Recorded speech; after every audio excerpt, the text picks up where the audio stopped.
নিষিদ্ধ, আপনারা যারা আইন করে যাকে নিষিদ্ধ করেছেন যে রাজনৈতিক দলটি, সে আওয়ামী লীগ আহ, তার প্রতিষ্ঠাবার্ষিকী উপলক্ষে বিভিন্ন কর্মসূচি আয়োজন করবে এরকম কথা বাতাসে শোনা যাচ্ছিল। জামায়াতে ইসলামী কি মানে পার্টিগতভাবে সিদ্ধান্ত নিয়ে সেইটা ঠেকানোর জন্য রাস্তায় ছিল সেদিন, জানো শিশিমণির? হ্যাঁ, আমি জানি তারপরে আপনি কি প্রশ্ন করবেন এটা আমি অ্যান্টিসিপেট করতে পারছি। জি জি জি। কিন্তু তার আগে আমি আমার তার সব আগে আমি প্রশ্নই বলে এখন নিচ্ছি। মোটামুটি ভাবে জানা থাকতেছে আপ- আপনার। আপনাকে আমরা চিনতে পেরেছি, তো জি জি আপনিও জি আমাদের জি চিনতে জি পেরেছেন। জি জি জি। না, তো আপনাদের চিন্তা আর এই হচ্ছে কিনা জানি না। চেনা চেনা জানাটা পারস্পরিক থাকাটা এটা তো চেনা ভালো। জানা হয়েছে, রাইট। রাইট। হ্যাঁ। তো এখানে এখানে এই বিষয়টা হলো আসলে আমি এটা যেভাবে দেখি, আমি দেখি দুটো ভাগে। একটা হলো রাজনীতির বিষয়, রাজনৈতিক রেটরিক থাকে। হুম এই রাজনৈতিক রেটরিকটা পক্ষে বিপক্ষে অনেক কথা হয়। আরেকটা আছে অপরাধ। অপরাধ যেখানে হবে, অপরাধ যেখানে সংগঠিত হবে, হুম অপরাধের বিচার আইন অনুযায়ী হতে হবে। আর এটি যদি অতীতের যে রাজনৈতিক দল ছিলেন যারা ক্ষমতায় ছিলেন, হুম। তাদের কর্মকাণ্ডেরও দুটো পার্ট। আমি এটা কখনোই বলবো না যে নিরপরাধ লোককে বিচারের মুখোমুখি করা হোক, কিন্তু আমি এটা বলবো প্রকৃত অর্থে অপরাধের সঙ্গে জড়িত ব্যক্তিবর্গ অবশ্যই হুম। ট্রাইড হইতে হবে। ওকে। ক্রাইম এগেনস্ট হিউম্যানিটি হলে ট্রাইড হইতে হবে। সুনির্দিষ্ট কিন্তু বিচার কিন্তু সুনির্দিষ্ট অপরাধ ছাড়া হয় না। ওকে। আমরা দেখেছি বিভিন্ন ধরনের অনেক মামলা হয়েছে। এটাও দেখেছি আমি ইদানিং জেল গেটে অ্যারেস্ট করা হয়। হুম এটাও দেখেছি হেফাজতে মৃত্যুবরণ হচ্ছে, হুম বেশ কয়েকটা রিপোর্ট আসছে। হুম। আমি মনে করি এগুলো যদি কন্টিনিউ হয় তাহলে সরকারের যেমন সুনাম ক্ষুণ্ণ হবে, 5ই আগস্টের পরবর্তী সিচুয়েশন নিয়ে নতুন করে প্রশ্ন উত্থাপন করার সুযোগ পাবে। রাইট। এই জন্য সকলের উচিত হবে অবজেক্টিভ হওয়া। ক্রাইমের বিচার হবে, নিরপরাধ লোক কখনো হয়রানির শিকার হবে না, অযথা মামলা আপনার মোকদ্দমা হবে না। সুপ্রিম কোর্ট যেভাবে ডিল করবে সেটা আমরা সকলেই মেনে আপনার নিই। বিরুদ্ধে বড় অভিযোগ না, এই প্রশ্নটা আমি আসলে এই প্রশ্নটা মানে মিলে নাই, আমি এই প্রশ্নটা আপনার করতে চাইছিলাম না, কিন্তু দর্শকদের মধ্যে অনেকে প্রশ্ন করতেছেন না যে আপনি সাধারণত যারা অপরাধী বা যারা ওই দলের লোক তাদের আইনজীবী হন, কারণ আপনি যেহেতু একজন খুব ভালো আইনজীবী, আপনি আছে, আপনারা বাইরে থেকে অনেকেই অনেক কিছু মনে করেন, ভিতরের অনেক স্টোরি আপনাদের জানা নাই। এই জন্য আমি আপনাদেরকে ব্লেম করব না, কিন্তু আমি বলবো সত্যিকার অর্থে শিশির মনির কত মামলা, হুম। কত মানুষকে জেল থেকে মুক্ত করেছে বিনা পয়সায়, এর স্টোরি যদি আপনারা অনেকেই জানতে পারেন, দর্শকরা যারা প্রশ্ন করেছেন, আমার ধারণা আপনারাও আমার কাতারে এসে সামিল হবেন, আরেকটা আপনারাও নির্যাতনের বিরুদ্ধে দাঁড়াবেন। আমার মনে হয় যে এই ব্যাপারে সবারই আসলে আপনার কথা আমার কাছে খুবই প্রণোদনযোগ্য মনে হয়েছে, সবারই আসলে এই ব্যাপারে উদ্যোগ নেওয়া উচিত। এইটা হচ্ছে যে আমাদের একজন দর্শক, উনি আপনাকে এই প্রশ্ন করেছেন যে উনি বলছেন ইসলামী ব্যাংকে নিয়োগ পেতে হলে আমিরের রেকমেন্ডেশন মাস্ট ছিল এবং তাদেরকে জামাতে ইসলামীর হয়ে মিটিং মিছিল বা রাজনৈতিক কর্মসূচিতে অংশগ্রহণ করতে হয়েছে। তিনি বলেছেন যে তিনি একজন ব্যাংকার, তিনি জেনে এ কথা বলছেন। আপনি কি এই মন্তব্য করবেন? হ্যাঁ, আমি জনশিষ্ট বলবো মনে। যে ভাই এই কথা বলছেন, জি। নিশ্চয়ই তিনি যেহেতু ভুক্তভোগী, হুম আমি ওনার এই কথাটাকে শ্রদ্ধা জানাচ্ছি। হুম আর আমি মনে করি অবশ্যই যদি কেউ এটা করে থাকেন এবং যারা পলিটিক্যালি ব্যবহার করেছেন, আমি মনে করি দ্যাট ওয়াজ ব্যাড থিং। এটা করা উচিত না। জামাত ইসলামী করলেও করা উচিত না, কোনো ম্যানেজার করলেও করা উচিত না, কোনো আমির সাহেব করলেও করা উচিত না। ওকে, আমাদের একজন দর্শক রফিক মমিন, উনি বলেছেন honourable journalist this his excellency mister Khalid, বুঝাই যাচ্ছে যে তিনি একটু মানে is journalist above the law, someone has file case against the journalist and you journalist want to go through court procedure, same for you. ভাই, আমি কোনোদিন জার্নালিস্টরা আইনের ঊর্ধ্বে সেই কথা আমি বলিও না, এবং বলার আমি শুধু জানতে চাই যে তাকে আসলে এই কারণে গ্রেফতার করেছে না ওই কারণে গ্রেফতার করেছে। ব্যারিস্টার জনাব আজল বারী হেলাল বললেন যে প্রতিমন্ত্রী নিজেই নাকি তার জন্য একজন আইনজীবী নিয়োগ করেছেন যাতে তিনি বের হুম হয়ে হুম আসতে পারেন। সেক্ষেত্রে আমার হুম হুম কোনো আলাদা করে কোনো কথা নাই। বাজেট নিয়ে একটু কথা বলতে চেয়েছিলাম যে হেলাল ভাই, আমাদের একজন দর্শক প্রশ্ন করেছেন, ছোট করে একটু বলবেন কিনা বাংলাদেশে অনেক ক্ষেত্রে ফ্যামিলি কার্ড দেওয়ার আমরা খবর পাচ্ছি, কিন্তু ঢাকা শহরে ছিন্নমূল বেকার এবং 1 কোটি চাকরি দেওয়ার কথা, সেগুলির ব্যাপারে বিএনপির অবস্থানকে এটা ছোট করে বলবেন কিনা, তারপরে আমরা আরেকটা বিষয় আপনাকে একটু জানতে চাইতে হবে। না, ওই যে আমি একটু প্রতিবাদ করে যাই যে বলছে যে বিএনপির এই 4 মাসে নাকি এরকম পুলিশ হেফাজতে মৃত্যু, এই একটি ফরিদপুরের যে ঘটনাটা, এইটা ছেড়ে আর কোনো মৃত্যু রিপোর্ট আপনি পুলিশ হেফাজতে আমি দেখলাম যে নেই। এবং এই একটি যে ঘটনা ঘটছে এই জন্য ওসিকে প্রত্যাহার করে ময়নাতদন্তের জন্য অপেক্ষা করা হচ্ছে যে কিভাবে সে মারা গেল। এই ময়নাতদন্ত ফরেনসিক রিপোর্ট আসতে অন্তত আপনার 1 সপ্তাহ লাগবে, আমি যেটা দেখলাম অন্তত 1 সপ্তাহ লাগবে। মধুখালীতে ঘটনা ঘটছে, ফরিদপুরের। সুতরাং আমাদের সরকার এই ব্যাপারে খুবই স্ট্রং। এখন আসলে আপনি বাজেটে আপনি কর্মসংস্থানের কথা বলছেন, 1 লক্ষ কর্মসংস্থানের কথা আমরা বলেছি, তাই না? তার মধ্যে আমাদের একটা প্রজেক্ট ছিল, আমি এই চীন সফরটাকে বাদ দিয়ে বলছি, চীন সফরও কিন্তু অনেক যে বিনিয়োগ সেখানেও কিন্তু কর্মসংস্থানের এবং ইনফ্রাস্ট্রাকচার নির্মাণে কর্মসংস্থান আছে। এখন আমি বলি যে আমাদের খাল খনন প্রজেক্ট এখন বর্ষাকাল বন্ধ রয়েছে, গত 3 মাস আমরা খাল খনন করেছি, এখানে প্রচুর লোকের কর্মসংস্থান হচ্ছে। যে বিএডিসি প্রকল্প, পানি উন্নয়ন বোর্ড, আরো বিভিন্ন মানে প্রকল্প একটা থেকে জায়গায় গিয়ে আমরা একটা জায়গায় গিয়ে 2 দিন 3 আমি দিন লাগলো একটা আমি খাল তো ভাই কাটতে, এটা কর্মসংস্থান। আমি তো ভাই একটা কথা বললাম, আপনি তো আমাকে সেকেন্ড কথা বলতে দিচ্ছেন না। ওকে, আমার সরি। যদি 4টা পয়েন্ট থাকে, একটি বলার পরে যদি আপনি আমাকে একটার ইন্টারভেন পরে করেন, তাই তো আমি আর বাকি 3টার আমি সময় আরো বললাম 3বার যে করব ছোট ছোট করে। আচ্ছা, আপনি এই যে না না, আচ্ছা ক্যানেল আপনি ডিগিং বলেন, প্রোগ্রাম, বলেন বলেন বলেন বলেন হেল ভাই বলেন। আমি না থামলাম। এটা তো দেখেন এখন তো আমি একটা জিনিস বলছি তখন তো ভুলে যেতে হবে। আচ্ছা ক্যানেল সরি, ডিগিং বলেন। প্রোগ্রামে ক্যানেল ডিগিং প্রোগ্রামে এখানে এমপ্লয়মেন্ট হবে। আমরা যে স্বাস্থ্য খাতে স্বাস্থ্যকর্মী নিয়োগ দিচ্ছি 1 লক্ষ, এইটা একটা আপনার এমপ্লয়মেন্ট আপনার। এরপরে আপনার এই যে আপনার সোশ্যাল সেফটি নেটের যে প্রোগ্রামগুলো নিয়েছি, দেখেন এইটাকে খুব আপনি সোশ্যাল সেফটি নেটে যেমন ফ্যামিলি কার্ড, কৃষি কার্ড দিয়েছি না, এইখানে একটা সঞ্চয় হবে কিন্তু প্রত্যেকটা পরিবারের। এই সঞ্চয় থেকে সে একটা এন্টারপ্রেনারশিপে যেতে পারবে। এটা ব্যাখ্যা করে বললে হয়তো বুঝবে, আমি তারপরে বলছি যে এখান থেকে একটা সোশ্যাল সেফটি নেট যে প্রোগ্রামগুলো আমরা দিয়েছি, এখান থেকে একটা এন্টারপ্রেনারশিপ গ্রো করবে। এবার আমাদের যে আমরা যে আইসিটি পার্কগুলো করব, আমাদের যে তথ্য প্রযুক্তি খাতকে প্রায়োরিটি দেওয়ার জন্য, যেহেতু বাংলাদেশ যদিও রিসোর্স পুয়ার কান্ট্রি না, কিন্তু মানে রিসোর্স পুয়ার কান্ট্রি বলা হয় কিন্তু জাপানের মতো রিসোর্স পুয়ার না আমরা। জাপান খুব রিসোর্স পুয়ার কান্ট্রি বা টেকনোলজিক্যালি খুব অ্যাডভান্স কান্ট্রি। আমরা সেই টেকনোলজিক্যালি অ্যাডভান্স কান্ট্রি করবার জন্য আমাদের যে সরকারের উদ্যোগ, এটি বাংলাদেশে একটি নির্বাচন হয়েছে, সেই নির্বাচনে আপনার জনগণ ভোট দিয়েছে। এখন যদি মনে করেন যে এই নির্বাচনটাকে বাধাগ্রস্ত করতে পারতো ইন্ডিয়া এবং আমেরিকা, সেই কথা হয়তো আমি ব্যর্থ রাইসুর এই কথার সাথে একমত। কিন্তু ভোট প্রক্রিয়ায়, ভোট অনুষ্ঠানে, সেখানে তো আমেরিকা বা ইন্ডিয়া বলেন এটা কোনো, আমি আমি মনে করি না, এটা জনগণ তার স্বাধীন মতো ভোট দিয়েছে।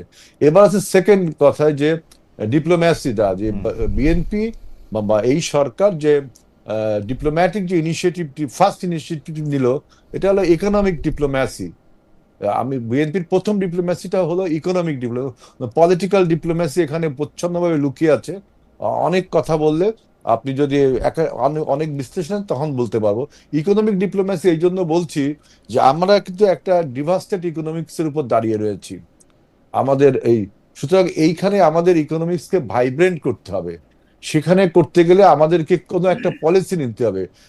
ইকোনমিক ডিপ্লোম্যাসির একটা পলিসি দেখছি যে লুক ইস্ট পলিসি, অর্থাৎ পূর্বমুখী নীতি। এই যে চীন, মালয়েশিয়া, আপনার থাইল্যান্ড, কম্বোডিয়া, আপনার কোরিয়া, এই দিকের জাপান, এই দিকের আমাদের যেতে হবে। এইটা এইটা এই জন্য আমরা নিয়েছি এই লুক ইস্ট পলিসি, যে আমাদের দল যে প্রতিষ্ঠিত, যে যার আদর্শে শহীদ প্রেসিডেন্ট জিয়াউর রহমান, তিনিও যখন ডিফ্যাক্টো প্রেসিডেন্ট হয়ে উঠছিলেন, তখনও তিনি প্রথম চীন সফর করেছেন। এবং এটার কারণ হলো যে চীনের অভিজ্ঞতা আছে, চীনের অভ্যাসও আছে, যে বিভিন্ন দেশে ইকোনমিক্যালি আপনার আপনার গ্র্যান্টস, ডোনেশনস বা বিনিয়োগ, আপনার অবকাঠামোগত উন্নয়ন, কর্মসংস্থান সৃষ্টি, এক্সপার্টিস বিনিময়, তারপরে আপনার এই যে বিভিন্ন রকম টেকনোলজি বিনিময়, টেকনোলজিক্যালি অ্যাডভান্স কান্ট্রি খুব চীন। চীনের এই অভ্যাসগুলো আছে, পৃথিবীর বিভিন্ন দেশে দেশে এই অভ্যাসটা তার আছে। সো এই ক্ষেত্রে আমাদের প্রথম পছন্দই হলো ব্যাক টু ব্যাক দুটি সফর করলাম, দেখেন এইখানে পলিটিক্সটা এখন এখানে, যে মালয়েশিয়া দেন চীন। সুতরাং আপনি বিশ্ব রাজনৈতিক প্রেক্ষাপট যখন নিয়ে আসবেন, তখন কিন্তু আপনাকে ব্যাক টু ব্যাক দুটো দেশের নামই বলতে হবে, যে আমরা প্রথম সফর করলাম মালয়েশিয়া, তারপর সফর করলাম চীন। ওকে, সুতরাং ব্যর্থ রাইসু আপনি আপনি লুক ইস্ট পলিসির কথা বলতেছিলেন, তো আপনি আমাকে ছোট করে শুধু দুটোই কথা বলবেন যে চীনের এই লুক ইস্ট পলিসির কথা কিন্তু গত 50 বছর ধরে বা মানে এই এইটা কিন্তু 50 বছর ধরে এই কথা সত্য যে আমরা 50 বছর ধরে শুনে আসতেছি, কিন্তু আমরা কিন্তু দেখেছি যে বিএনপি আমলেই মানে 2001 থেকে 2006 সরকারের বিএনপি আমলেই সবাইকে বিস্মিত করে বাংলাদেশ তাইওয়ান সরকারকে স্বীকৃতি দেয় এবং তাইওয়ানের সাথে কূটনৈতিক সম্পর্ক গড়ে তোলে। তো ওইটা চীনকে মোটামুটিভাবে ক্ষুব্ধ করে এবং এইটা আসলে কেন করা হয়েছিল হেলাল ভাই, এটা যদি আপনি একটু বলেন।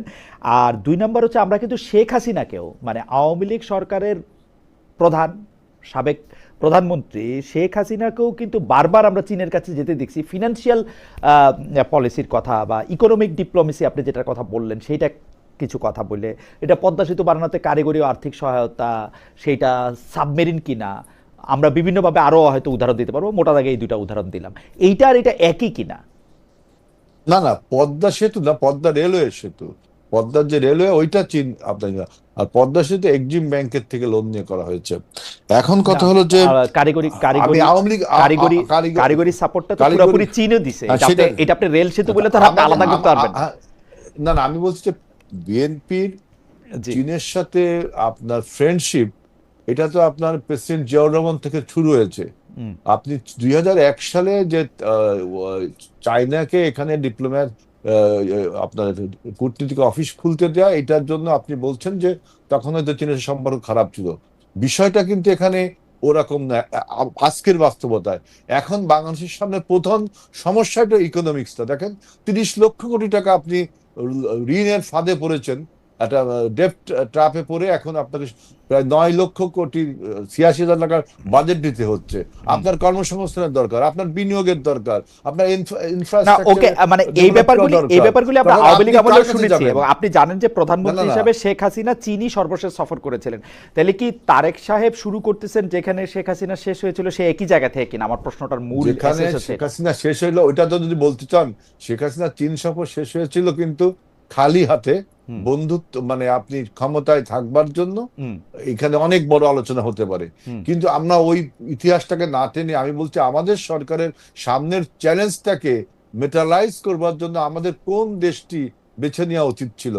আমাদের অনেক দেশ না না সেটি আমরা সেটি আমরা দেখতে পাচ্ছি, কিন্তু আমরা যেটি দেখতে পাচ্ছি যে চাইনিজ সিস্টেমে চাইনিজ প্রেসিডেন্টের কাছে আসলে একক অনেক ক্ষমতা। আমরা কি তারেক সাহেবের সঙ্গে প্রেসিডেন্ট শি জিনপিং এর কোনো বৈঠক দেখব? আসলে শি জিনপিং এর বৈঠক না হলে বাকিটা না, শি জিনপিং বৈঠক হবে। আপনি আজকে তো আপনার ইনভেস্টমেন্ট ফোরামে বক্তৃতা দিলেন। জি জি, হাইল্যান্ড শহর থেকে তিনি আসছেন, ওখান থেকে হাইল্যান্ড থেকে বেইজিং আসছেন। এটা কি তার মানে শি জিনপিং এর সাথে দেখা হওয়ার কথা আছে না ফটো সেশন? ফটো সেশন হবে কেন? আপনার নিশ্চয় আমি শি জিনপিং এর সাথে তার বৈঠক আছে কিনা এটা আমার ঠিক মতো আমি মনে আসছে না। তবে সেখানে তিনি যে শি জিনপিং এর আমন্ত্রণে গিয়েছেন এবং আমাদের এখানে অনেকগুলো সমঝোতা স্মারক অনেক কিছু হয়েছে। সবচেয়ে বড় জিনিস হলো যে ওখানে ইনভেস্টররা, এখানে যে আপনার সম্মেলনটা হয়েছে ওই যে ইনভেস্টমেন্ট সম্মেলন এবং দাভোসে সামার সামিট হবে, সেটা নিয়ে আলোচনা হয়েছে। সেই ইনভেস্টরদের বাংলাদেশ সম্বন্ধে আমি হেলবে আপনার কাছে আবার আসবো এই পর্বে, আপনার কাছে আবার এই প্রশ্নটাও করবো যে এইটা আপনার জানা আছে কিনা যে আমেরিকার সাথে যে বাণিজ্য চুক্তিটা করা হয়েছে তার মধ্যে আমেরিকা যেগুলি শর্ত দিয়েছে সেই শর্তগুলির এক ধরনের ইন্টারপ্রিটেশন এরকম যে আমরা চীনের কাছে কোনো কিছু কিনবো কি কিনবো না সেটা আসলে মার্কিন যুক্তরাষ্ট্রকে জানতে হবে এবং কোনো পণ্য আমরা আসলে চীন থেকে কিনবো না, সেগুলি মার্কিন যুক্তরাষ্ট্র থেকে কিনবো। অস্ত্র এবং সামরিক ব্যাপারে এগুলি পুরোপুরি বলা যায়। চীন ব্যাপারটা আসলে কীভাবে দেখছে সেটা আমরা একটু আপনার কাছ থেকে শুনবো। আমরা একটু জনাব শিশিমণির আপনার কাছে যাই। জনাব শিশিমণি, একটা ফেসবুক স্ট্যাটাস জনাব আত্মরাইসু নিয়ে আমরা কথা বলছিলাম, সেটার ক্ষেত্রে বলা হইতেছে যে বিজেপির বাংলাদেশের মূল লক্ষ্য হচ্ছে জামাতটা ক্ষমতায় বসানো। এইটা বলা হইতেছে হচ্ছে এই কারণে, কারণ যত বেশি বিজেপির মতো সরকার ক্ষমতায় থাকতে চাইবে তত বেশি একটা ইন্ডিয়া বিরোধী সরকারকে তাকে এখানে দরকার হবে। এইটা হচ্ছে তার এটা মূল প্রতিবন্ধ এবং সেইটার মধ্যে সেটা হইলো ভারতে ভোটের হিসাবটা তিনি বলতেছেন আপনাকে আবার একটু মনে হতে বিজেপি ইন্ডিয়া ক্ষমতা থাকতে পারবে কিনা তার নির্ভর করে বাংলাদেশে কারা ক্ষমতা এলো তার উপরে। এই আপনি কি এইটা এরকমই মনে করেন যে আসলে বিজেপিকে ক্ষমতায় আসার জন্যই বাংলাদেশে বিজেপির মতোই একটা দল যেটাকে আসলে উনি জামাতে ইসলামী মনে করতেছেন ওইটা আসা জরুরি, এবং আপনি বিজেপি এবং জামাতে ইসলামের মধ্যে মিল দেখেন কিনা? আমি তো মনে করি উনি অ্যাটেনশন সিক করার জন্য এই সমস্ত মন্তব্য করেছেন। ওকে, অনেক সময় অনেকে আলোচনায় থাকতে চান, আলোচনায় থাকতে গিয়ে ফিকটিশিয়াস কিছু ইস্যু রেজ করেন যেন আশেপাশের লোকেরা ওনাকে নিয়ে আলোচনা করে, এটাও এক ধরনের স্যাটিসফ্যাকশন। আচ্ছা, ফলে আমি মনে করি ওনার যে এই ideas and thoughts, it is neither supported by reason nor supported by statistics. Okay, কোনো কিছু দ্বারাই এটা সাপোর্টেড না। উনি আলোচনা করেছেন, রেজ করেছেন, আমরা আলোচনা করছি, এটাই ওনার স্যাটিসফ্যাকশন।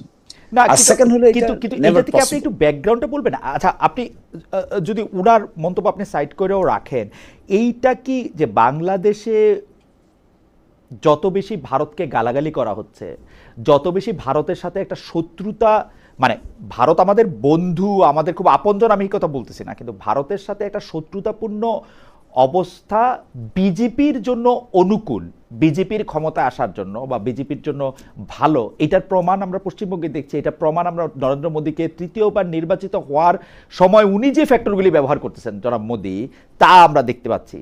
এইটা আপনি যদি একটু বলেন। আমার বিবেচনায় জি, ভারতে বিজেপি সরকারের দীর্ঘদিন ক্ষমতায় থাকার পিছনে মূল, যদি কাউকে দায় দায়িত্ব দিতে হয়, সেটা দিতে হবে ভারতের বর্তমান বিরোধী দলকে। আমি দেখি জনাব রাহুল গান্ধীর নেতৃত্বে যে বিরোধী জোট বা বিরোধী যে রাজনৈতিক দল, তাদের পারফরমেন্স ভেরি উইক বিজেপি সরকারের তুলনায়।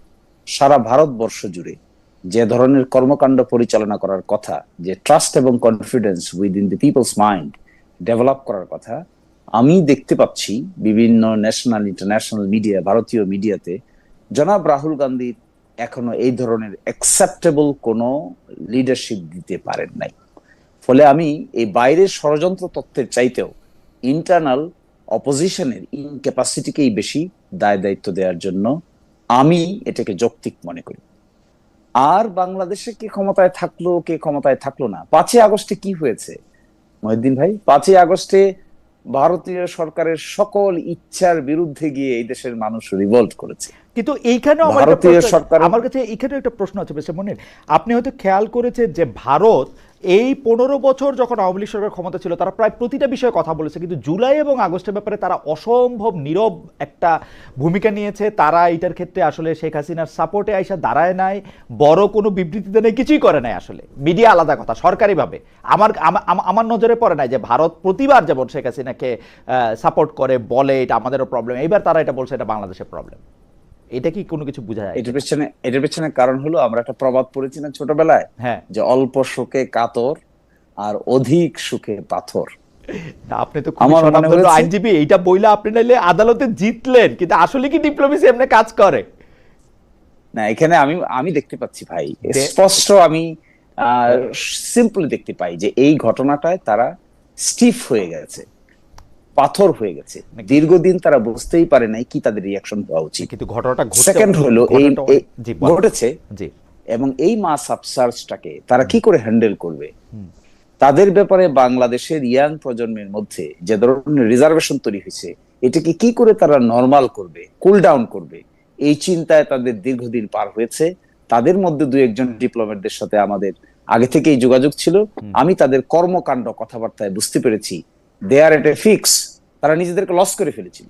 অথবা এটা হচ্ছে একটা কথা, অথবা তারা আসলে শেখ হাসিনার প্রতি থেকে আস্থা হারায় ফেলছে, যে শেখ হাসিনাকে দিয়ে তাদের আর কাজ হবে না, তাদের নতুন সরকার দরকার, এটাও তো হইতে পারে। আবার তো ঠিক শেখ হাসিনাকে নিজের বাড়িতে রাখিছে। না, নিজের বাড়িতে রাখে নাই, শেখ হাসিনা কিন্তু বন্দী। শেখ হাসিনা কোনো তার মুভমেন্ট নাই, কিছু নাই, সামনে আসতে পারে না, ভিডিও নাই, ছবি নাই, কিছু নাই, সংবাদ সম্মেলন নাই, কিছু নাই, তাকে তো কিছু করতে দেওয়া হচ্ছে না। এমন কি কিছু করতে দেওয়া হচ্ছে না, কিন্তু যেভাবে রাখা হয়েছে, কিভাবে রাখা হয়েছে বলেন, কিভাবে রাখা হয়েছে বলেন, আমাদের কাছে কি কোনো তথ্য আছে? তার যে বেসিক নিডস আছে, বেসিক নিড কে ফুলফিল করছে এখন? না, বেসিক নিডস তো জেলখানা থাকলেও ফুলফিল করে, এনিওয়্যার করে, কিন্তু ওই দেশে তো এর চেয়ে বেশি নিশ্চয়ই তিনি জেলখানায় নাই।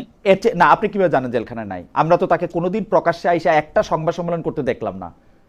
আপনি কি করে জানেন? আমরা তো তাকে অনলাইন বক্তৃতা তো মানে জাতিসংঘের যে রুলগুলি আছে সেখানে আপনি ফোনটা কাইরা নিতে পারবেন না, কিন্তু আপনি কি সামনে আসবেন না? আপনি বলেন, আপনি কি একটা সংবাদ সম্মেলনে আসবেন না, আপনি কি একটা সাংবাদিকের সাথে কথা বলবেন না, বলছেন আপনি এখনো, আমি দেখি নাই।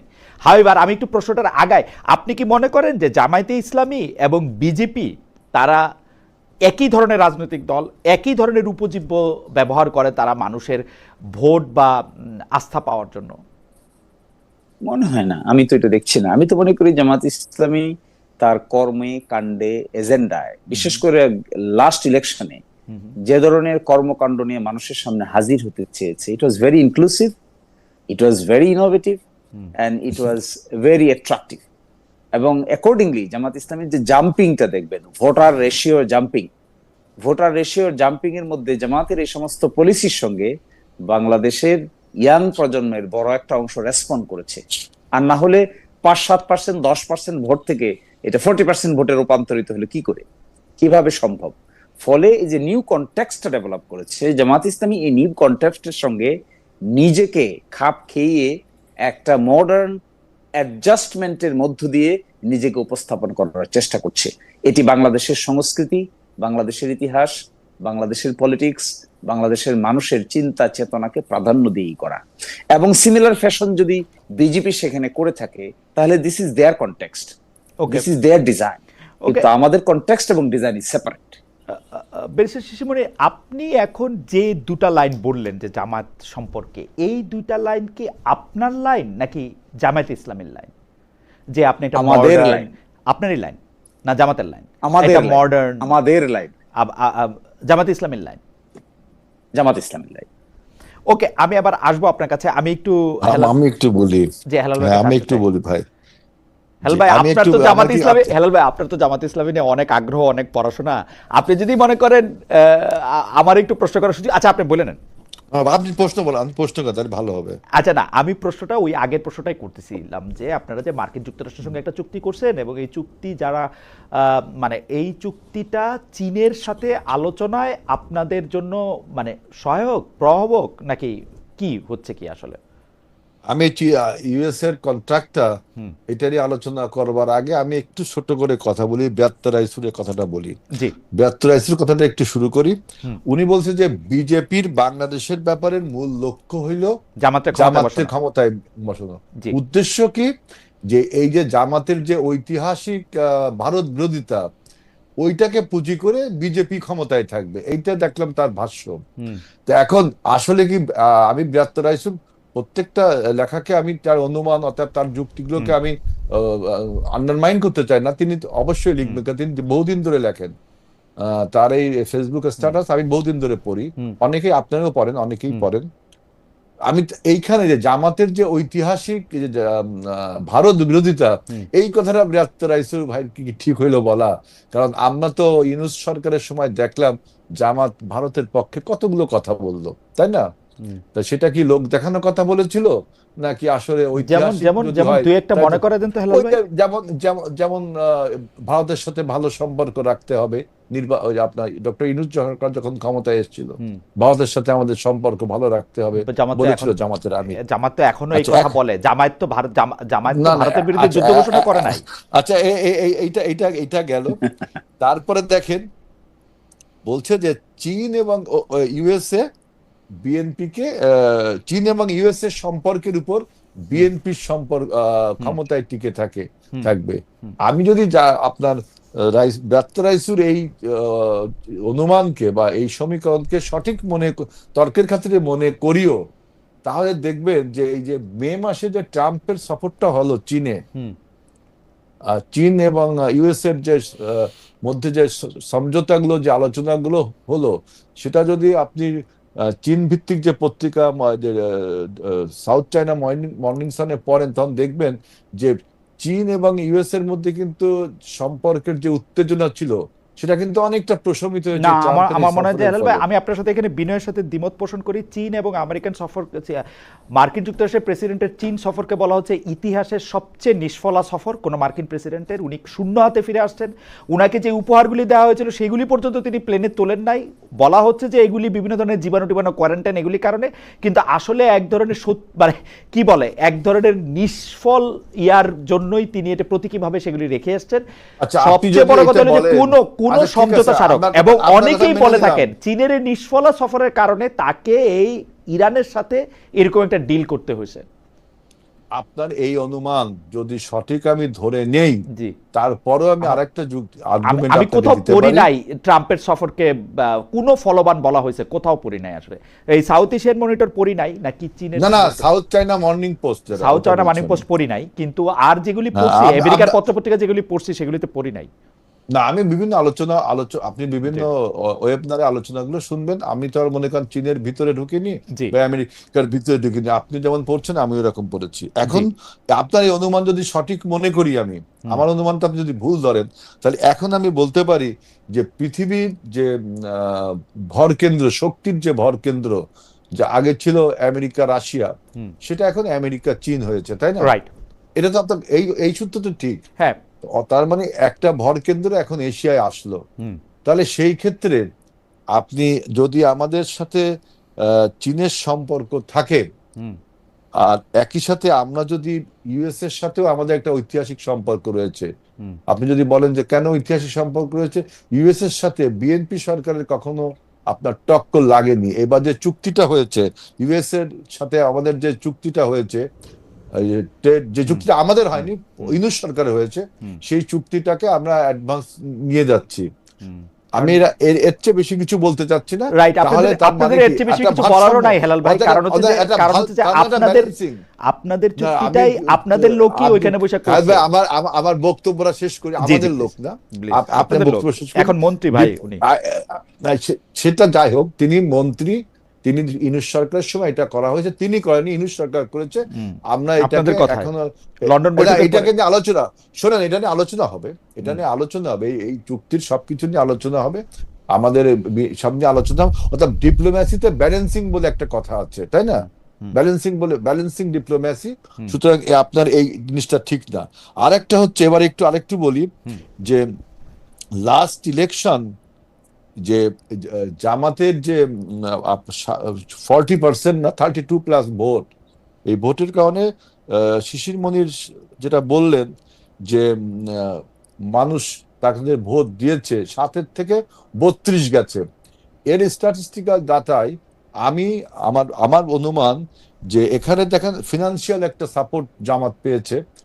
এত টাকা ফিনান্সিয়াল সাপোর্ট পেয়েছে যে ইসলামী ব্যাংকের ওই যে আপনার ওই যে একটা প্রকল্প ছিল, কি জানো আপনার, কি স্কিম ওটা, আরডিএস, রুরাল ডেভেলপমেন্ট স্কিম। এই 22,000 কোটি টাকা, 22,000 কোটি টাকার কিন্তু আমরা তদন্ত করব। এটা এই তদন্ত যদি না করতে পারি, এই জন্য দেখবেন যে ওই চেয়ারম্যান, তারপরে আপনার ওই এমডি নিয়োগে তারা সমস্যা করে এবং গ্রাহক যে আন্দোলন হয়, কখন আমি দেখেন। ঠিক আছে হেলাল ভাই, আপনি পয়েন্টটা একটু পরিষ্কার করে বলেন, মানে জামাত ইসলামী 7 থেকে 32% হইছে 22,000 কোটি টাকা লোকে দিয়েছে বলা? না, 22,000 কোটি টাকা আমার কাছে তারা এবার যে টাকাটা মাঠে নিয়ে এসছে, বাংলাদেশের রাজনীতিতে টাকা দিয়ে ভোট কেনার এটা একটা চাপা উত্তেজনা ছিল, কিন্তু এটা প্রকাশ্যে 1,000 টাকার নোট মানুষকে দেওয়ার ভিডিও আপনারা দেখেছেন। যে পরিমাণ টাকা এবার জনগণকে আপনার টাকা দিয়ে মানুষের গরিবত্বকে কিনে নেওয়া হয়েছে, দারিদ্রতাকে কিনে নেওয়া হয়েছে। আমি পয়েন্টটা বলছি যে জামাতের ভোট বাড়ার যে কারণ, তার একটা পয়েন্ট বললাম, আর একটা পয়েন্ট বলতে দেন।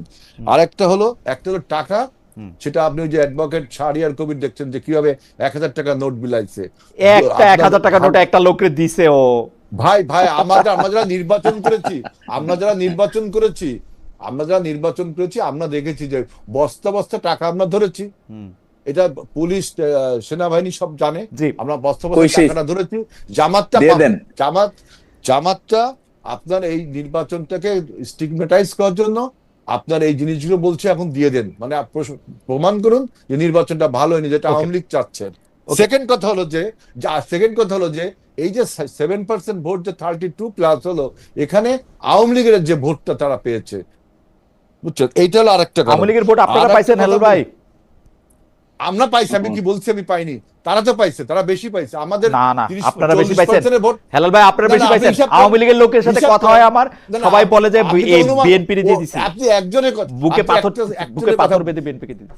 না না, আপনি স্ট্যাটিস্টিক্যাল ডাটা দেখেন, আমরা আচ্ছা। 40 থেকে 52 হয়েছে, হুম 40 থেকে 52 হয়েছে, তাহলে আমরা 12% পাইছি যদি ওদের ভোট পেয়ে থাকি, আমাদের কোনো নর্মাল ভোট না পায়। Right. তারা 7 থেকে 40 হয়েছে, তাহলে কত পাইছে আওয়ামী লীগের ভোট? তারা 7 থেকে 40। আপনি স্ট্যাটিস্টিক্যাল ডাটা বলেন, ওই সমস্ত রেটরিক কথা বলে তো আর লাভ হবে না। আর একটা কথা বলছে যে যে শেষ করতে তারা নাকি মডার্ন, তারা বলছে যে তারা নাকি মডার্ন। মডার্ন ইসলাম কখনো মডার্ন হয়? ইসলাম তো শুরু থেকেই মডার্ন। আপনি নাম ব্যবহার করেন ইসলাম আর মডার্ন, ওনারা বলতেছেন ইসলাম তো শুরু পলিটিক্যাল থেকেই পার্টি, modern। ওনারা বলতেছেন পলিটিক্যাল পার্টিটা মডার্ন করতেছেন, দৃষ্টিভঙ্গি তাহলে মডার্ন political করতেছেন, party ইসলাম নাম মডার্ন ইসলাম করার রাখা সাথে যাবে কি না। হলো? তাহলে জামাত ইসলামী তো ইসলাম ইসলামের রাখা দায়িত্ব নেয় না। না না, জামাতে আপনি ইসলাম নাম চেঞ্জ করুন, নাম মতো আপনি তো লোগো বদল করছেন, তা আপনি নামও না বদল করুন, নাম করুন জামাত দল। ওকে, এটা আপনার একটা ইসলাম বলেন কেন আপনি? এটা আপনার একটা আর্গুমেন্ট। আমি একটু জনাব শিশির মনির আপনার কাছে আসতে চাই, আপনি যদি এটা নিয়ে একটু কথা বলতে চান একটু কথা বলে আমি অরিজিনাল প্রশ্নের মধ্যে যাব। ফার্স্ট কথা হলো, আমার ভাই বলেছেন যে আমরা 22,000 কোটি টাকা ফাইন্যান্সিয়াল সাপোর্ট নিয়েছি আরডিএস প্রজেক্টের নামে। সংসদেও দেখলাম মাননীয় স্বরাষ্ট্রমন্ত্রী এই কাল্পনিক তথ্য উপস্থাপন করেছেন। দেশের নেতৃস্থানীয় ব্যক্তিবর্গ এত বড় পদে থেকে এই ধরনের কথাবার্তা যদি বলেন, ওই জাতির জীবনে খারাপই ছাড়া ভালো কিছু হবে না। কোনো তদন্ত নাই, কোনো কিছুই নেই, জানি না 11,000 কোটি টাকা কোথা থেকে কোন আরডিএস প্রজেক্টে গিয়েছে। আপনি ব্যাংকের অডিট রিপোর্ট নেন, ব্যাংকের অডিট রিপোর্ট আপনি 22,000 তো মোটেও সঠিক না। আপনি যা কথা বলছেন এটা আরো 5 বছর আগের কথা। 5 বছর আগে ইসলামী ব্যাংকের কি ক্যাপাসিটি ছিল? 2017 সালে ইসলামী ব্যাংকে দখল করে নিয়ে গেছে আসালাম। সেই আসালামকে তো আপনারা এখন ফেরানোর চেষ্টা করছেন, আইন সংশোধন করছেন, তার সহযোগী এখানে নিয়ে আসার চেষ্টা করছেন। পুরো ব্যাংকের 82% শেয়ারকে নিয়ে যাওয়ার চেষ্টা করছেন। আমাকে জিনিসটা একটু বুঝতে দেন।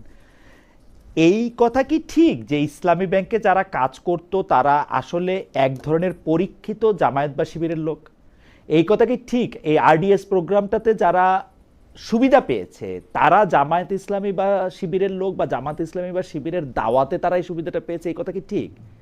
মানে 22,000 কোটি টাকা, 11,000 কোটি টাকা, 10,000 কোটি টাকা, 7,000 কোটি টাকা, আপনি টাকার অঙ্কটা 17, 18, 19, 20, আপনি প্রোগ্রামটার কথা বলেন, এবং যারা এটা লক্ষ্য উদ্দেশ্য ছিল তারা এটা সুবিধা পেয়েছে কিনা সেটার কথা বলেন, এবং ইসলামী ব্যাংকে যারা কাজ করছেন তারা জামাতে ইসলামী এবং শিবিরের লোক কিনা সেটা একটু বলেন। আমরা বাকিটা দর্শকরা যা বোঝার বুঝে নিক।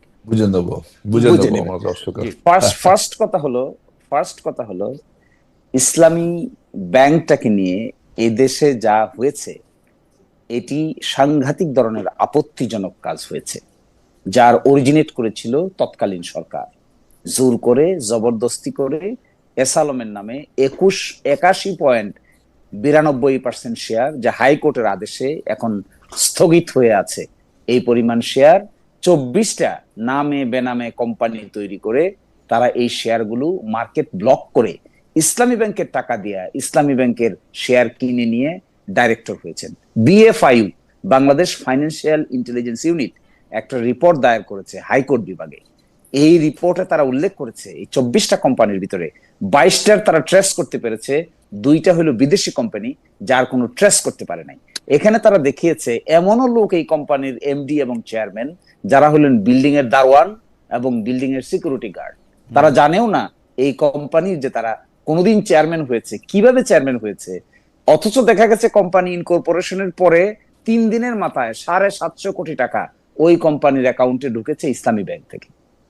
এই যে কুকাম করা হয়েছে, এই যে একটা ফাইন্যান্সিয়াল ব্যবস্থাকে ধ্বংস করে ফেলা হয়েছে, এ কথা তো সঠিক যে ইসলামপন্থী লোকেরা অ্যাবসলিউটলি সঠিক।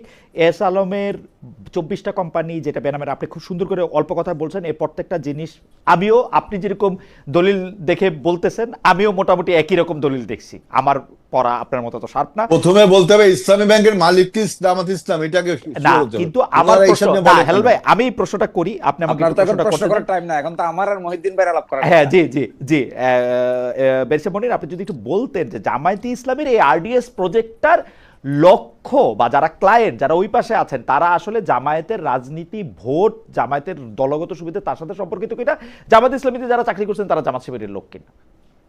আমি আপনাকে সুনির্দিষ্টভাবে আনসার দিব ভাই। এটা হলো আরডিএস রুরাল ডেভেলপমেন্ট স্কিম।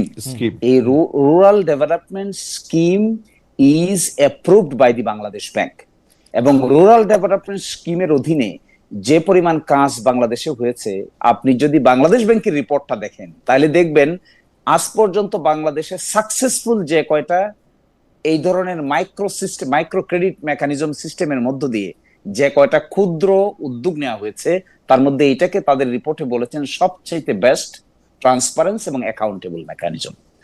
এখানে যদি কে জামাত করে, কে বিএনপি করে, কে কোন গ্রামে বাড়ি, কার বাবায় কি করে, তার দাদায় কি করে, এটা তো মোটেও এখানে ইম্পর্টেন্ট ইস্যু না।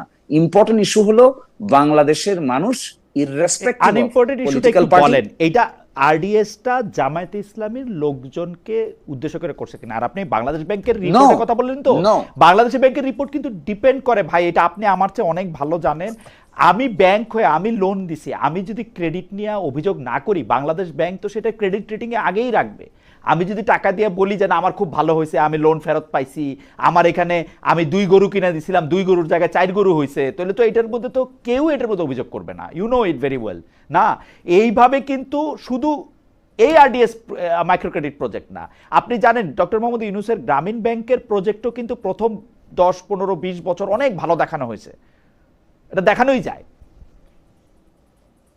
আমি দেখেন, মহিউদ্দিন ভাই, আমি এটার সুনির্দিষ্ট আনসার হলো, ওকে, এই ব্যাপারে যদি কারো সুনির্দিষ্ট কোনো তথ্য জানতে হয় তাহলে তাকে ইসলামী ব্যাংক কর্তৃক পরিচালিত এই প্রজেক্টের অডিট রিপোর্ট সহ বাকি জিনিস দেখতে হবে। Fantastic, fantastic. এইটা একটা, এবং দেখতে হবে at the fair same time এখানকার মানিটা ডিফালকেট হয়েছে কিনা সেটা দেখতে হবে। Fair enough. এখন সেইটা না দেখে কেউ যদি এটাকে পলিটিক্যাল রেটরিক বলে পার্লামেন্টে একটা এলোমেলো বক্তব্য দিয়ে দেয়, আমার তো ধারণা এটা অতীতের ব্যাংক ডিফালকেশন সিস্টেমকে আরো অ্যাক্সিলারেট করবে।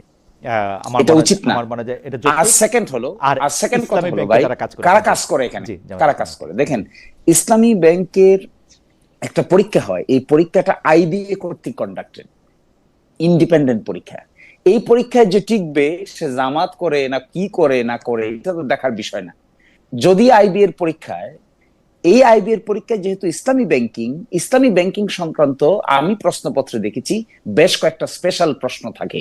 ইসলামী ব্যাংকিং সম্পর্কে তার আইডিয়া আছে কিনা, ইসলামী ব্যাংকিং সম্পর্কের মুদারাবা, মুশারাকা, কতগুলো টার্মিনোলজি আছে, এই টার্মিনোলজি সম্পর্কে তার ধারণা আছে কিনা। আচ্ছা বলেন তো, একটা স্পেশালি কন্ডাক্টেড একটা ব্যাংক, সে তার যে জনশক্তিকে রিক্রুট করবে তার কাছে ওই যোগ্যতাটা আছে কিনা এটা জানতে চাইতে পারে না? পারে।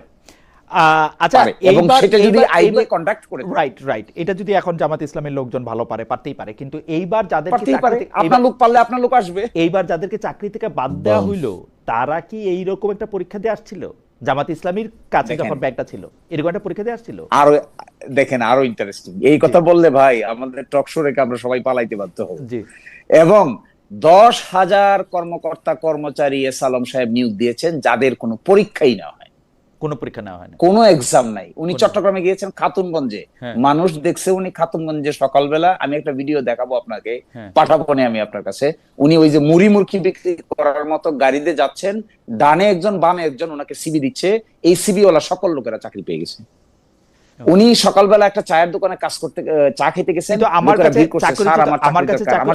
আমার কাছে চাকরিচ্যুত অনেকে এরকম, মানে পরে যখন জামাত ইসলামী অনেকে আমাকে পাঠায় বলছেন যে তারা পরীক্ষা দিচ্ছেন, তাহলে তারা নিশ্চয়ই সত্য বলেন নাই। নিশ্চয়ই তারা যদি এর মধ্যে, হ্যাঁ আমি আমার কথাকে এভাবে বলছি, সত্যিকার অর্থে পরীক্ষা দিয়ে যদি কেউ এখানে ঢুকে থাকেন তারপরে তার সঙ্গে তার মানে সবাই পরীক্ষা দিয়ে ঢুকেন নাই এটা আপনি জানেন না? না, আমি এতটুকু জানি ওনাদেরকে বলা হয়েছিল যে বিশেষ স্কিমে হঠাৎ করে যারা জয়েন করছেন তাদেরকে আইবিএর অর্গানাইজ করে একটা পরীক্ষার নতুন আয়োজন করা হোক। ওই পরীক্ষায় যারা যারা উত্তীর্ণ হবেন, অতীতে পরীক্ষা দেন নাই, তারা সবাই চাকরি পাবেন, কন্টিনিউ করবেন। আর যারা এই পরীক্ষাতে অংশগ্রহণ করবেন না তারা অটোমেটিক্যালি, দেখেন ওই পরীক্ষায় যাদের পরীক্ষা নিতে বলা মাত্র 500 জন লোক, রাইট, যাদের পরীক্ষা নিতে বলা হয়েছিল তাদের মধ্যে যারা পরীক্ষা অংশগ্রহণ করেন নাই তারা আগেও কোনো পরীক্ষা দেন নাই, এই তো? এই তো, আগেও কোন পরীক্ষা দেন, 500 জন পরীক্ষা অংশগ্রহণ করেছে। ওকে, ঠিক আছে। যারা পরীক্ষা অংশগ্রহণ করেছে, যারা পাস করেছে, সবাই ইসলামী ব্যাংকে আছে। আমাকে যারা বলেছেন তারা বলেছেন যে তারা আগেও পরীক্ষা দিয়েছেন, পরে তাদেরকে আবার পরীক্ষা দিতে বলা হয়েছে। হাওয়েভার আমি একটু আগাই, আমাদের একজন দর্শক, উনার নাম এলাহিমির, উনি বলছেন আমেরিকার সাথে চুক্তির মাধ্যমে বাংলাদেশকে কলোনিতে পরিণত করা হয়েছে, জামায়াত এনসিপি চুপ কেন? খলিলুর আমেরিকার এজেন্ট, জনগণের ভোটে বিএনপি ক্ষমতা ভোগ করছে, তাহলে গণভোট বাস্তবায়ন করা হচ্ছে না কেন? অনেকগুলি বিষয় বলেছেন। আমি হেলাল ভাই আপনার কাছে আসবো। হেলাল ভাই, আপনার কাছে প্রশ্ন নিয়ে আসবো নাকি আপনি বলতে চাইছিলেন বা আমি একটু 2 মিনিট একটা জি বলি প্লিজ প্লিজ বলেন। যে ইসলামী ব্যাংকের মালিক কি জামাতে ইসলাম নামক রাজনৈতিক দলের? ইসলাম নাম দেখলে তাদের মালিকানা দাবি করতে হয় কেন? ইসলামী ব্যাংকের চেয়ারম্যান নিয়োগ হবে, ইসলামী ব্যাংকে সেই নিয়োগ নিয়ে গ্রাহকরা যখন আন্দোলন করে, আপনি কি দেখেছেন বাংলাদেশের কোন ব্যাংকের চেয়ারম্যান নিয়োগ নিয়ে গ্রাহকরা আন্দোলন করে? আপনি কি আগে কখনো দেখেছেন? না আমরা তিনজনে কেউ কি দেখেছি? না এটা আর ইসলামী ব্যাংকের মালিকানা কিভাবে তারা দাবি করে? যদি আরডিএস প্রকল্পে দুর্নীতি হয়েছে কি হয়নি বাংলাদেশ ব্যাংকে, সেটা তদন্ত করার কি বর্তমান পরিষদের কি এখতিয়ারে পড়ে না? আমি দুর্নীতি তদন্ত করতে পারি না? পারেন, যে অবশ্যই চাকরিচ্যুত করবেন। 17 থেকে সমস্যা কি? এটা নিয়ে আমাদের সাথে এ- হইচই করে কেন? হেলাল ভাই 17 সাল হেলাল ভাই থেকে ছোট একটা 24 সাল প্রশ্ন করব, পর্যন্ত হেলাল ভাই ছোটবেলায় নিয়োগ হয়েছে। হেলাল ভাই ছোট একটা প্রশ্ন করব। আমার কথা না না শেষ হয়নি, কথা শেষ হয় না, আমার- কথা শেষ হয় না, আমি জানি আপনি কথা বললেন। আমি দরকার হইলে ব্যারিস্টার মনির আমার ছোট ভাইয়ের মতো ওরে আর কথা বলতেই দিব না, ওর কাছে এটা দাবি। না, না, আপনি সে আমাকে কথা একটা- বলুক। আপনি ঠিক আছে, না, আমি রাজি। হেলাল ভাই আমি হেলাল কথা ভাই বলতে না হেলাল পারলে ভাই আমি রাজি। হেলাল ভাই আমি বলি আমি আমি বলি চাই আমার আপনি প্রশ্নটা কথা আমার বলুন, প্রশ্নটা আগে সুশীল করে মনি। নেই। আমার প্রশ্নটা হচ্ছে বর্তমান ইসলামী ব্যাংক বলে যে প্রতিষ্ঠানটা এক্সিস্ট করে সেইখানে হ্যাঁ। এস আলম সাহেবের সেখানে কি আছে, মানে কি মালিকানা আছে? উনি কি সেখানে এস আলম সাহেবের কি সেখানে কি? এস আলম সাহেবের সমস্ত সম্পদকে, সমস্ত শেয়ারকে কনফিসকেট করা হয়েছে, এটা আপনারা সবাই জানেন। এবং এই এস আলম সাহেব এস আলম যে সমস্ত এই ব্যাংকগুলো খেয়ে ফেলেছে তার বিচার আমরা একটা জায়গায় থাকি, তদন্ত এত বড় বড় ব্যাপার সবকিছুই বুঝি হবে। না হেলাল ভাই, এত বড় বড় না, ব্যাপার বুঝি না। সবকিছু হেলাল ভাই হচ্ছে, হেলাল ভাই হবে। আমি বলি এটা আমি বুঝলাম না, তাকে মালিকানা কৈফিয়ত দেওয়া হচ্ছে, বলা হচ্ছে পুরো। আমি দেখলাম ব্যাংক কর্মকর্তা, বাংলাদেশ ব্যাংক বলছে পুরনো যারা শেয়ার হোল্ডার ছিল তারা ওই যে কত পার্সেন্ট টাকা দিয়ে শেয়ার হোল্ডার হতে পারবে। That does not mean share না এসএলএম হতে না, পারবে। মানে তার এটার বিরুদ্ধে meaning তার কি? মামলা আপনি রয়েছে। আমাকে বলেন তার এটার বিরুদ্ধে- মিনিং কি? আপনি আমারে বলেন এটা মিনিং এটার কি? meaning বাংলাদেশ হলো ব্যাংক তার যে এটা বিরুদ্ধে বলছে যে- এটার মিনিংটা আচ্ছা। কি আপনি বলেন। পুরনো শেয়ার হোল্ডার আপনি অর্থাৎ এসালম, যারা- এসালম তাহলে মানে আপনি- 24টা প্রতিষ্ঠান। আচ্ছা আমার কথা বলেন, আচ্ছা, বলেন। আচ্ছা, বলেন। আমার কথা তো শেষ হয়নি। জি, আপনি জি। যদি কোনো কথার অর্ধেক এক্সট্রাক্ট নিয়ে না আসেন। না সরি সরি সরি এখন আপনি পুরোটা বলেন, আমি কি একদম চুপ করব? আপনি আমাকে আমি প্রশ্নটা খালি আবার করি, প্রশ্নটা খালি আবার করি। এসালম সাহেব মহিদি ভাই, আমি আপনার প্রশ্ন বুঝছি, ক্রস টক করলে বক্তব্যটা শেষ হবে। ওকে ওকে ওকে আমি বলছি যে না, আমি আপনার থামার বিষয় না। আমি বলছি যে এস আলমের বিরুদ্ধে যে মামলা রয়েছে তার এই মামলা চলমান, অর্থাৎ তিনি কিভাবে মালিকানা পাবে? তার সেই মামলা তো দোষী হবে। যদি দোষী হয়, অবশ্যই দোষী হবে, আমরা সবাই জানি। সে কিভাবে মালিকানা হবে? আপনি অযথা অনুমান করে বলছেন যে ওই নিয়মে এস আলম। আরে ভাই, ওই নিয়মে যে সমস্ত যারা ডিফল্টেড করছে, এই ব্যাংকটাকে তছরূপ করছে, তাদেরকে আপনি যদি আইনের আওতায় না আনেন, বিচার না করেন, মানুষ কি ভালোভাবে নিবে? এটা বিএনপি আমরা যারা করে, আমরা কি ভালোভাবে নিব? কারণ ইসলামী ব্যাংক, আমার বক্তব্য ইসলাম দেখলে তাদের সবকিছু দাবি করতে হয় কি জন্য? ইসলাম দেখলে দাবি তাদের করবো দাবি কেন? করতে হেলাল হয়। ভাই তাদের হেলাল ভাই করতে হয় কেন? হেলাল ভাই যদি হেলাল ভাই যদি অভয় দেন একটা প্রশ্ন করি। হেলাল ভাই অভয় দিলে একটা প্রশ্ন অবশ্যই। করি। প্রশ্নটা হচ্ছে, আপনি বললেন যে না এসালামের ফিরে আসার সম্ভাবনা নাই, কারণ তার মধ্যে মামলা টামলা আছে, এই আছে সেই আছে। তো বাংলাদেশ ব্যাংকের এই সার্কুলেশনটার কি গুরুত্ব ছিল যে পুরনো যারা শেয়ার হোল্ডার আছে তারা আবার এই মালিকানায় ফিরতে পারবে? এটা দিতে হইলো কেন? কার জন্য? আপনার তো ওইখানে কি না এখন আপনি তো নিশ্চয়ই শেয়ার হোল্ডার। ওখানে কি না না না, আমি তাই ওখানে কি লেখা উচিত ছিল যে এস আলম ব্যতীত আর সকলে ধোয়া তুলছি? না না বুঝলাম, কিন্তু এই পুরনো শেয়ার হোল্ডাররা চাইলে আবার ফিরতে পারবেন, এটা কার জন্য করা হয়েছে? এটা কি শিশির মনিরের জন্য করা হয়েছে কিনা এটা আমি জানতে চাই। না না, শিশির মনি যদি শেয়ার হোল্ডার হয় ওইখানে, তা যদিও দাবি করে, যদি শেয়ার হোল্ডার হয় তার বিরুদ্ধে যদি এরকম কোনো মামলা মকদ্দমা, তার বিরুদ্ধে যদি এরকম তো ডিফলকেশনের কেস না থাকে, অবশ্যই তার তো হওয়া উচিত। হেলাল ভাই আপনি আমারে বুঝাই দেন এটা কেন করা হয়েছে। শিশির মনির নাই ধরেন, এটা আমি বাড়তি আমি তো বললাম, তাহলে কি লেখা করা হয়েছে কেন? কেন করা হয়েছে কেন? কেন করা যায়? পুরনো শেয়ার হোল্ডারদের মধ্যে যারা এই ডিফলকেশনের সাথে জড়িত না, তারা এরকম কে আছে ডিফলকেশনের সাথে জড়িত না ছাড়া আর কে আছে? সেটা আমি জানি না কারা, যদি কেউ থাকে কিনা। আমি বলি কে আছে? এস আলম আছে। উনি কি একাই ব্যাংকের মালিক? আরো মোটামুটি ভাবে তাই, একাই নামে না। ওনার কত পার্সেন্ট শেয়ার জানো? ওনার কত পার্সেন্ট? 82%। 82% শেয়ার। তাহলে আর 18% লোকের কি হবে? ও 82%? হেলাল ভাই আপনি 82% বাদ দিয়ে 18% এর জন্য চিন্তা করতেছেন? না না, চিন্তা করবো কেন? আপনি আইনকে সার্বজনীন। আচ্ছা ঠিক আছে, আপনি শেষ করেন। হেলাল ভাই আমার মনে আপনি শেষ করেন। আমরা আরেকটা কথা যে শিশির মনি মানে সে কিন্তু স্বীকার করছে যে ইসলামী ব্যাংকের মালিকানা তাদের। সংসদে বলে আমাদের কোনো ব্যাংক নেই, তাদের আমিরে এবং নায়েবে আমির বাইরে এসে বলে ব্যাংকের মালিক আমরা। এবং আচ্ছা, জবাবে বলবো, বলেন, আপনি শেষ করেন। জি, আপনি শেষ করেন হেলাল ভাই। এখন আর একটা কথা বলতে চাই, আমার একটা কথা বলতে চাই যে এই যে মাইক্রো ক্রেডিট যেটা বলছেন যে আরডিএস প্রকল্পের, এখন আপনি ইসলাম নাম দিয়ে এই যে সুদ প্রথা, ওই যে বললেন মুদারাবা আর মুশারাকা, এটা কিন্তু সবাই বোঝে। তা ইসলামী ব্যাংক এই যে সুদ প্রথা চালু করে, তাহলে ইসলামী ব্যাংক কি ইসলামী ব্যাংক হলো? না মানে ইসলামী ব্যাংক না, মানে তো ইসলাম না। হেলাল ইসলামী ভাই, ব্যাংক মানে কি আর ইসলাম? হেলাল ভাই, ইসলামিক অর্থনীতি একদিন এটা নিয়ে আমরা আলাদা আলোচনা করবো না। আপনার ব্যাপারটা পরিষ্কার, আপনি বলতে চান যে এটা একটা আইন হয়েছে, সেই আইনের ক্ষেত্রে আদালত সিদ্ধান্ত দিবে, সেটার ক্ষেত্রে এসালামকে সুবিধা দেওয়ার জন্য আসলে বাড়তি কোনো কিছু করা হয় না। এবং জামাতে ইসলামের ক্ষেত্রে মালিকানা আছে কি নাই সেই ব্যাপারটা আমি এরকম করে দেখি, জামাতে ইসলামী করে এরকম বহু লোকের ইসলামী ব্যাংকের শেয়ার থাকতে পারে, তার মানে তো এটা জামাতে ইসলামী দলের একটা ব্যাংক বা প্রতিষ্ঠান না। হয়ে যায় না। এইটাই যেমন আমার হেলাল ভাই, বক্তব্য, এইটাই আমার আপনি বক্তব্য। বিএনপি করেন, ধরেন আপনার একটা লঞ্চ আছে, এটা কি বিএনপির লঞ্চ হবে? না এই একই রকম একটা যদি আপনার একটা ব্যাংক থাকে, আপনার যদি একটা সমবায় না সমিতি, না, ব্যাংক তো আপনার বাংলাদেশ ব্যাংকের আইনে চলবে। রাইট, কিন্তু এটা তো একটা আপনি ব্যক্তি মালিক মালিকানা হলে তো থাকতে পারে। বাংলাদেশ যেমন ব্যাংক ধরেন মীর কাসেম না। আলী এটার মালিকানার মধ্যে ছিলেন, মালিকানা তার নিশ্চয় অংশ ছিল, হয়তো তার পরিবারও থাকতে পারে, কিন্তু এটা কি জামাতে ইসলামের মালিকানা আপনি বলবেন? আমি তো বলবো জামাত ইসলাম দাবি করছে, তাইলে সংসদে তো- দাবি তাইলে করেছে, কি- বাইরে দাবি করেছে। আচ্ছা না, সংসদ দাবি দাবি করে করে কেন? নাই। একটা- আমাদের ব্যাংক একটা বলতে ব্যাংক- আমাদের না। ব্যাংক বলতে আমাদের দলের ব্যাংক, জামাত ইসলামের ব্যাংক নাই। যেমন আমি হেলাল ভাই, আমি আপনার কথা দলের বলি, ব্যাংক হয়, এটা কি হেলাল ভাই, আপনি হেলাল ভাই, কি দলের ব্যাংক বলতে পারেন? হেলাল ভাই, আমি একটা কথা বলি, ওই যে বাংলা মোটরের যে এইচএসবিসি ব্যাংকটা, এইটার যে বিল্ডিংটা, সেইটা কি বিএনপির বিল্ডিং? মিন্টু ভাইয়ের বিল্ডিং? না মিন্টু ভাইয়ের বিল্ডিং না? না, বিএনপির বিল্ডিং হবে কেন? তাহলে এখন ওই বিল্ডিং এর কোনো মামলা সংক্রান্ত বিষয়ে যদি বিএনপি অন্যায় অবৈধভাবে কোনো কথা বলে, ঠিক একইভাবে আপনার ইসলামী ব্যাংকের এমডি চেয়ারম্যান নিয়োগের ব্যাপারে তাদের কর্মকর্তা 17 সাল থেকে 24 সাল পর্যন্ত তারা ছাঁটাই বা নিয়োগ হয়েছে, এইসব নিয়ে বাংলাদেশ ব্যাংক যখন তদন্ত করে তখন তারা রাজপথে মিছিল করে। তার মানে কি যে ফিনান্সিয়াল প্রতিষ্ঠানগুলো যে তাদেরকে বিভিন্নভাবে তারা যে আপনার এখানে মানে ইল মোটিভেট নিয়ে অনেক কাজ করছে, আমার মনে হয় প্রমাণ হয়ে যায়। আমার মনে হয় হেলবে, আমি আপনার একটা ছোট মুখে বড় কথা বলে রাখি, ইসলামী ব্যাংকে যা হয়েছে, আমার মনে হয় বিএনপিরও মিছিল করা উচিত, যে বিএনপি এই যে অন্যায় হইতেছে সেই অন্যায়ের বিরুদ্ধে বিএনপিরও মিছিল করতে। এখন বিএনপি সরকারে আছে, হয়তো আপনারা করবেন না, কিন্তু আওয়ামী লীগ থাকলে এটা নিশ্চয়ই আপনারাও করতেন। এটা জামাত কোন ইসলাম অন্যায়, কোন অন্যায়? বিএনপির বিরুদ্ধে আমরা বরং তো ব্যাংকটাকে সেভ করছি তাই জামাতের হাত থেকে। ওকে, আমার মনে হয় যে ইসলামী ব্যাংক থেকে আমি একটু ইসলামী ব্যাংক থেকে বাইরে হই, আমাকে এক মিনিট।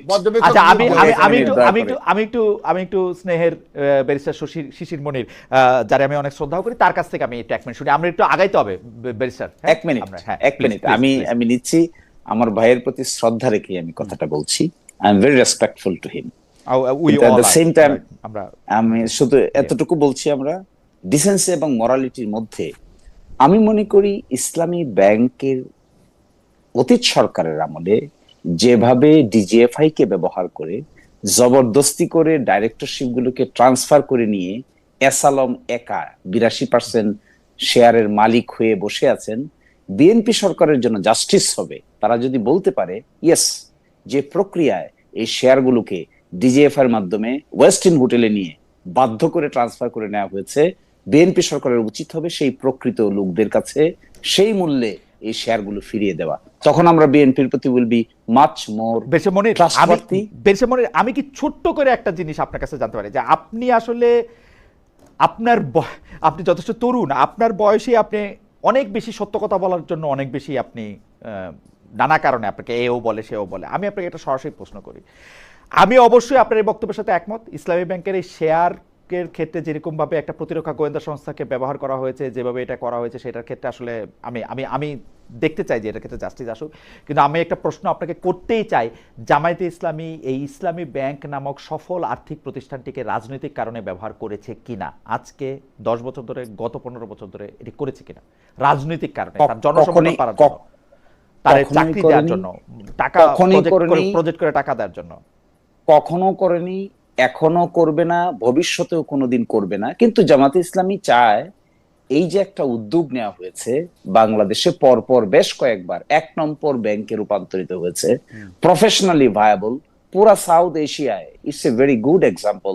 যাদের ত্যাগে, যাদের কষ্টে, যাদের ঘামে শ্রমে এরকম একটা প্রতিষ্ঠান ডেভেলপ করে তাদের প্রতি অন্যায় করা। রাইট, এই অন্যায়টা সে যাই হোক, জামাত ইসলামী কি সব অন্যায়ের বিরুদ্ধে কথা বলে, মনে করেন দেশ ও রাষ্ট্রের বিরুদ্ধে, যেখানে আর্থিক প্রতিষ্ঠানের বিরুদ্ধে যত অন্যায় আছে তা কথা বলে, নাকি Jamaat Islami pick and choose করে? যেইটা আসলে হেলাল ভাই ইঙ্গিত করলেন, আমি সরাসরি বলি, Jamaat Islami pick and choose করে ইসলামী ব্যাংকের বেলায়, Jamaat Islami pick and choose করে হচ্ছে ইবনে সিনার বেলায়, Jamaat Islami pick and choose করে তার সব প্রতিষ্ঠানের বেলায়, কিন্তু অন্য সব কিছুর ব্যাপারে এরকম ভাবে করে না। এই এই আপনার আপনার আপনার এই ক্রিটিসিজমটাকে আই এম অ্যাকসেপ্টিং ইট। উচিত জামাত ইসলামীর যেখানেই ফাইন্যান্সিয়াল ডিফালকেশন হবে, অনিয়ম হবে, অন্যায় হবে, জামাত ইসলামীর দায়িত্ব is to protest each and everyone. কিন্তু প্র্যাকটিক্যালিটি হলো সবগুলো তো আসলে সমভাবে সম্ভব হয়ে ওঠে না। যেখানে যতটুকু দেওয়া দরকার সেটা জামাত ইসলামী এখন যে ধরনের রাজনৈতিক দলে পরিণত হয়েছে, এটা শুধু তাদের নিজস্ব ইস্যুর বাইরে গিয়েও জাতীয় ইস্যু, আন্তর্জাতিক ব্যাপার এবং বাংলাদেশের 20 কোটি মানুষকে অ্যাড্রেস করা, এটা তাদের দায়িত্ব। আমি উদাহরণ দেব বেরশা শিশুমণি। আমেরিকার সাথে বাংলাদেশের একটা বাণিজ্য চুক্তি হয়েছে, সেই চুক্তির ব্যাপারে খলিলুর রহমান স্পষ্ট বলছে যে আমি বিএনপি এবং জামাতের সাথে কথা বলে চুক্তিটা করছি, যেহেতু মাত্র 3 দিন আগে। জামায়াতের আমির প্রথমে ছোট গলা কইরা, খুবই এমন ভাবে শোনা যায় না এমন করে বলছে যে আমাদের সাথে কোনো কথা হয় নাই, কিন্তু তারপরে জামাতে ইসলামী এইটা নিয়ে আর একটি কথাও বলে নাই। আমরা কিন্তু আমেরিকার ইসরায়েলের অন্যায় আক্রমণ টুয়ার্ডস ইরান, এইটার ক্ষেত্রেও জামাতে ইসলামের অবস্থান আমরা দেখছি ধরি মাছ নাচই পানি অবস্থান। এইটারে জামাতে ইসলাম নিজের ইয়া মনে করে না। নিজের ইয়া মনে করে কখন? তার যখন ব্যবসায় আক্রান্ত হয় তখন, তার যখন টাকা পাওয়ায় আক্রান্ত হয়, তার যখন এইটাতে আক্রান্ত হয় তখন সে করে। বেশি মনে, আপনি যদি একটু বলতেন যে আমার এই দেখাটা ভুল কিনা। না না, আমি আপনাকে ভুল বা শুদ্ধ এত বড় কথা বলার মতো আমার মানে এত অধ্যত্ত নাই, কিন্তু আমি বলছি এটা যে ওকে, জামাত ইসলামী সাধারণত মানুষের নেচার কি ভাই? মানুষের নেচার তো এটাই, যে জিনিসের সঙ্গে আপনার গভীর মমত্ববোধ থাকে সেই জিনিসে আপনি রিঅ্যাকশন বেশি শো করেন। এটা মানুষের নরমাল, এটা হলো মানুষের একটা নরমাল ফেতরাত। তারপরেও Jamaat Islami as a political party, এত বড় বিরোধী দল, তাদেরকে আর শুধু নিজেদেরকে নিয়ে ব্যস্ত থাকার সময় নাই। এখন দেশ এবং মানুষের জন্য পার্টিকুলারলি কথা বলতে হবে, ইস্যু অ্যাড্রেস করতে হবে, এবং এই ইস্যুগুলো যদি অ্যাড্রেস করতে না পারে তাহলে জামাত ইসলামী বিরোধী দল হিসেবে ফেইল্ড হবে। এবং এই জায়গায় আমি মনে করি we should be much more accommodative, আরো অনেক বেশি এক্সপার্টিজের প্রয়োজন, আরো অনেক বেশি ইয়াং ট্যালেন্টেড মাইন্ডকে আমাদের সঙ্গে সংযুক্ত করা প্রয়োজন। তাহলে আমার ভাই যে সমস্ত কথা বলতেছেন আমরা মডার্ন হলে উনি কষ্ট পান, ইনশাল্লাহ আমরা মডার্ন হলে ওনারা আরো খুশি হইতে পারবে। দারুণ বলছেন বেশি মনির। আমি হেলাল ভাই চট করে কিছু বিষয়ের মধ্যে দিয়ে চলে আসি।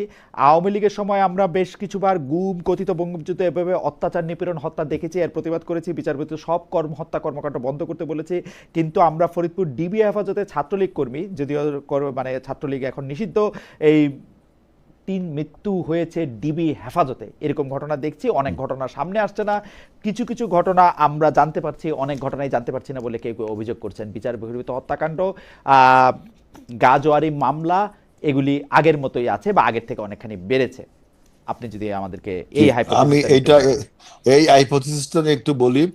আমার প্রথমে একটু যে জিনিসটা যে আপনি বলছেন যে এসালমের জন্য পুরো ব্যাংকের বলা হয়েছে পুরনো শেয়ার হোল্ডার, এখানে কিন্তু আরো 7টি ব্যাংক ছিল, আপনারা ভুলে গেছেন। Social Islami bank, first security bank, global bank, union bank, Exim bank, Al Arafah bank, 7টি ব্যাংক। এদেরও শেয়ার হোল্ডার আছে না? সম্মিলিতভাবে 7টি ইসলামী ব্যাংকে এক করে আওয়ামী লীগ আপনার এই কাম করছিল। এখন সেটা ভেঙে গেছে, এখন 7টিকে ভেঙে দেওয়া হয়েছে। এখন এই সমস্ত এদের তো শেয়ার হোল্ডার আছে, সেজন্য বলা হয়েছে পুরনো সব শেয়ার হোল্ডাররা, এসালামকে টার্গেট করে বলা হয়নি। একটা বক্তব্য গেল। এখন দ্বিতীয়টা শুনেন যে সিঙ্গাপুর থেকে এই ইসলামী ব্যাংকের কি করা হবে না করা হবে তা নিয়ন্ত্রণ করতেছে এখন। উচিত না তো?